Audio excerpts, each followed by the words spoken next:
বিশেষ এবং আমার কেয়ারটেকাররা সালাম আলাইকুম আসলে আমরা তো ছোট তখন এই মধ্যে প্রতিষ্ঠিত হয় তখন তখন এই একটা ওইখান থেকে আমাদের বর্তমান ডাক্তার শামসুর রহমান সাহেব এখানে উপস্থিত ছিলেন। উনি মৃত্যুবরণ করেন আমরা জান্নাতুল ফেরদৌস দান করেন। সেটার উপলক্ষে আজকে আমাদের এলাকায় বিশাল বিশাল এখানা সব কিছু মিলিয়ে একটা ফুলের বাগান।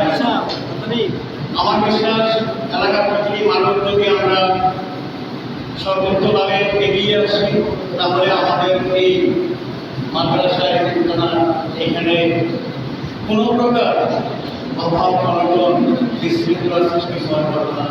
আজকে হয়তো সবাই সাহেবের জন্য কিছু বলতে পারতেছিলেন, তাই আমি আমার সংক্ষিপ্ত বক্তৃতা এখানে শেষ করলাম। আল্লাহ হাফেজ। আসসালামু আলাইকুম।